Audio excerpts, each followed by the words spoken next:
So we've talked a fair bit about the food, the staff, and the hotel itself. Now let's talk a bit about the management side of things. Now, as we all know, the hospitality industry took a brutal hit during the pandemic. I feel hospitality industry was one of the worst affected ones in the entirety of the first wave. And what were some of the learnings from the pandemic in the business of managing the banquets? याच्यामध्ये सर्वात मोठं learning मला जे मिळालं तर that is your organisation has to be very agile. म्हणजे बदलत्या परिस्थितीबरोबर तुम्हाला विदिन अ फ्यू डेज बदलता यायला पाहिजे. आणि हे F&Bचं सर्व्हायव्हलचा मंत्र आहे हा.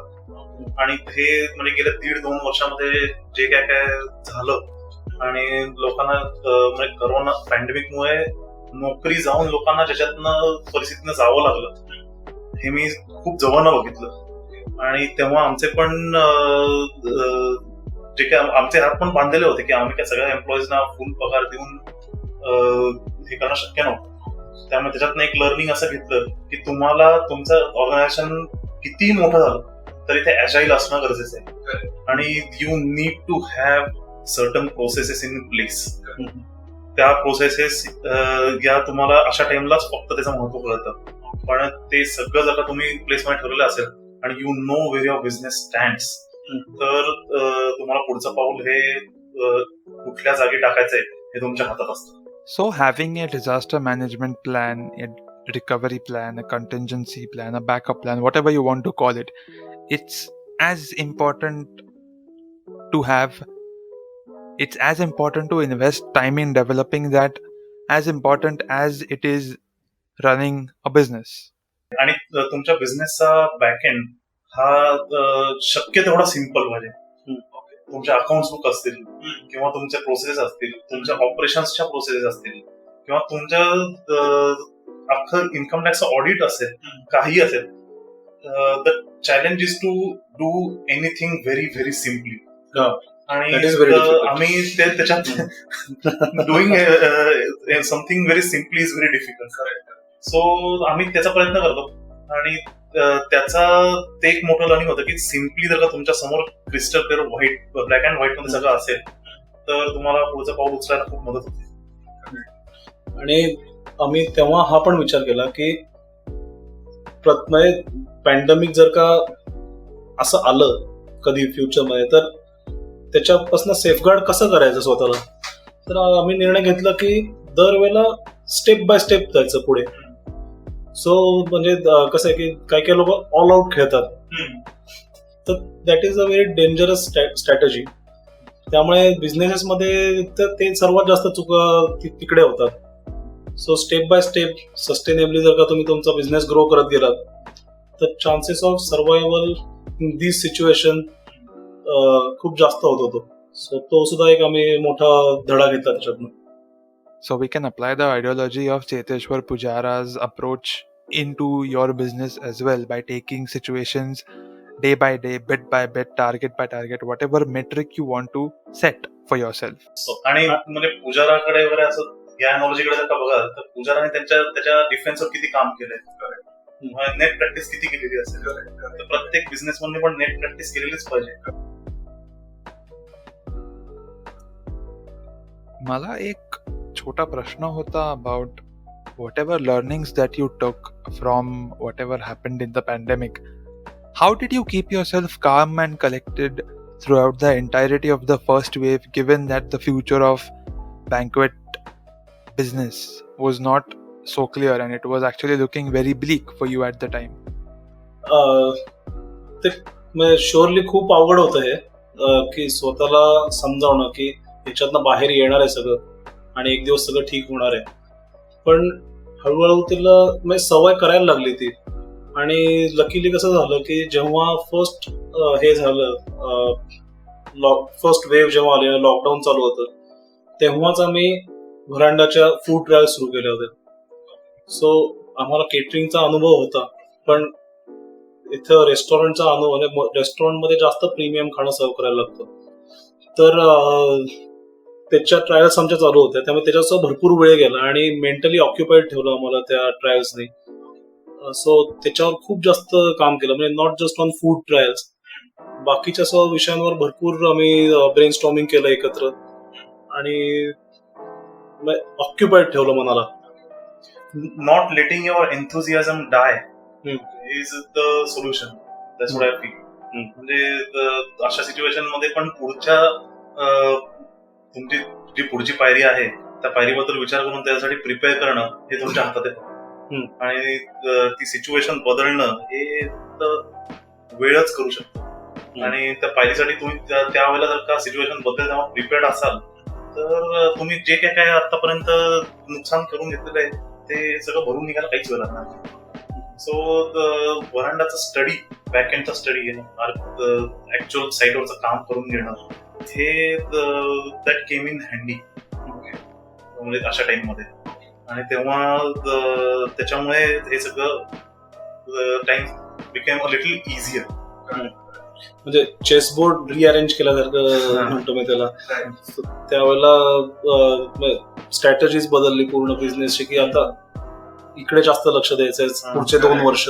Yes, and given the norms that have been put in place for banqueting, it doesn't look like the situation will normalize as it was pre-pandemic.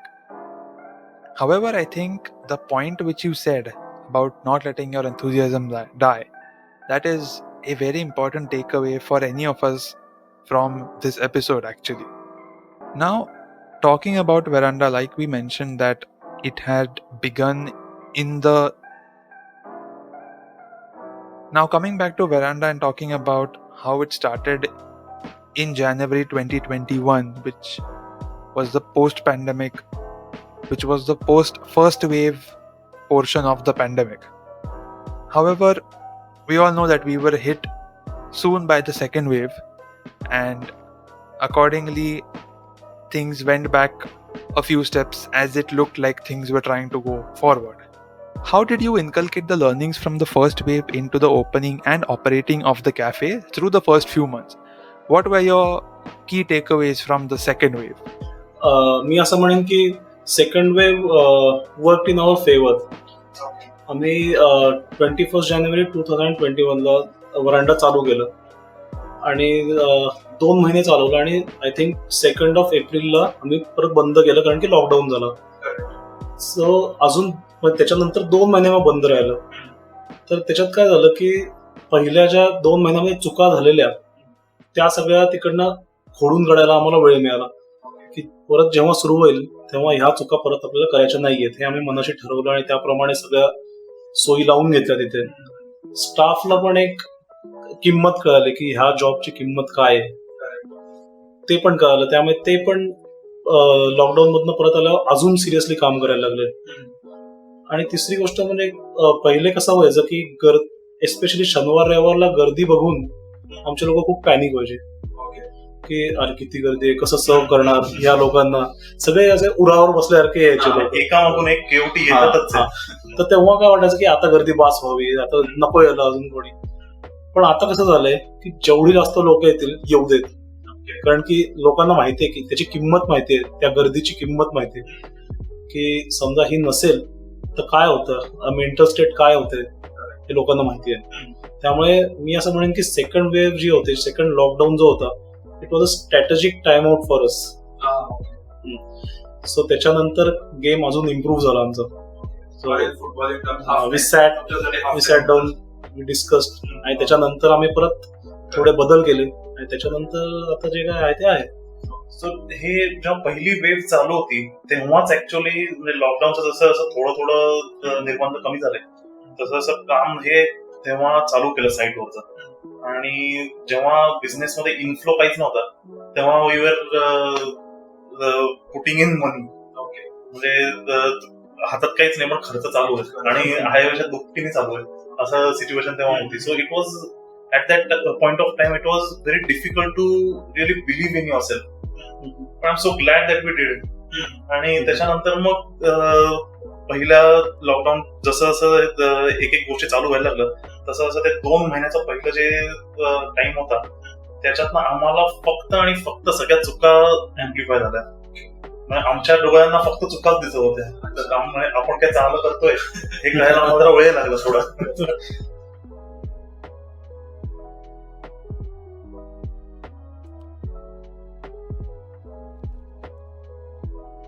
ह्याच्यात फूड मध्ये कसं असतं की प्रत्येकाची चवीची म्हणजे काय म्हणतात आवड निवड वेगळी असते. त्यामुळे एकच फूड आयटम जर का तू 10 माणसांना दिलास तर 5 लोक म्हणतील खूप छान आहे, 5 लोकांना अजिबात आवडणार नाही आणि ते कंप्लेंट करतील. तर पूर्वी कसं व्हायचं, या कंप्लेंट आम्ही खूप पर्सनली घ्यायचो की नाही म्हणजे तसं नाही की वाईट वाटत. 2 दिवस तो विचारायचा नाही की हे असं कसं काय झालं, की का नाही आवडलं, का आवडलं नसेल. This was not part of the plan. त्यांना आवडणार नाही हे part of the plan होता. तर ह्याच्यानंतर मग ह्या सगळ्या प्रोसेस नंतर, या सगळ्या लॉकडाऊन नंतर आम्ही ते कंप्लेंट्स ब्रेकडाऊन करून त्याच्यावर ऍक्शन घ्यायला खूप चांगलं शिकलो. म्हणजे आम्ही आता ते पर्सनली घेत नाही की खरंच एखादी जेन्युइन कंप्लेंट आहे का, आणि असेल तर ती का आली आणि ते कशी काय फ्युचरमध्ये येणार नाही, हे आम्ही खूप आता सायंटिफिक पद्धतीने त्याच्यावर अप्रोच घेतो आणि त्या तक्रारीचं निर्मूलन करतो. सो तो पण एक फायदा झाला. म्हणजे कसं म्हणतात की काय, I am not getting that exact word.